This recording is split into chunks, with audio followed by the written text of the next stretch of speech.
Nobody really knows how the wall was built. Yes, every child hears how, in the days of the first men, Brandon the Builder raised the wall with magic and giants and set the Night's Watch to guard it. But nobody thought to write down the story until thousands of years later, and the Septons who did it weren't much for accuracy. I mean, they have knights bumbling around thousands of years before they were knights. Sorry, bad habit. But even if magic and giants built the wall, it's the Night's Watch who have held it.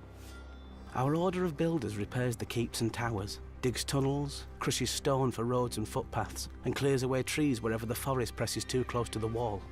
Or at least they would, if they had the men, and the tools, and the time. Long ago, when the Night's Watch was at full strength, the builders would quarry blocks of ice from the frozen lakes of the haunted forest, dragging them south on sledges to add to the wall. Now, it's all they can do to watch for cracks or signs of melt and make what repairs they can, without men, or tools, or time. The Order of Rangers is the fighting heart of the Night's Watch. They ride beyond the wall, fighting and trading with wildlings, surviving shadow cats and snow leopards. The Rangers are meant to scout out threats to the wall and return to report. And they did, back in the days when men could go north and come back alive. Now they just come back. The Order of Stewards keeps the Watch alive.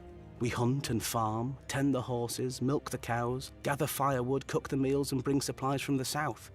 Not so heroic, I know, but since the Night's Watch doesn't starve or freeze, I guess we're the only order that still does everything it's supposed to.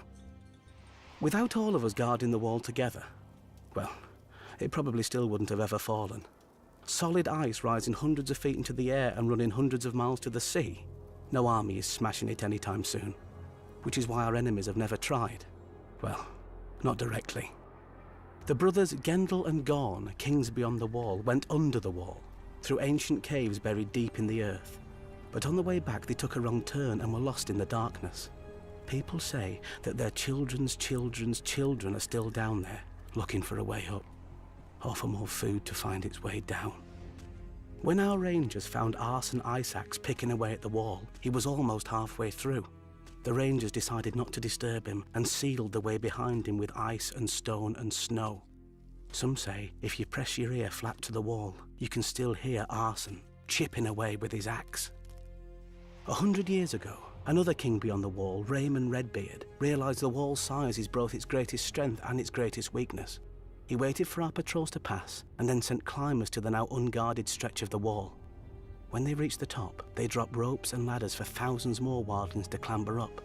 The Night's Watch didn't even know his army had crossed until after the Starks and Umbers had cornered and destroyed him. And that was 100 years ago, when the Watch had many more men than now. Lucky for the Night's Watch, the wall isn't without its own defences.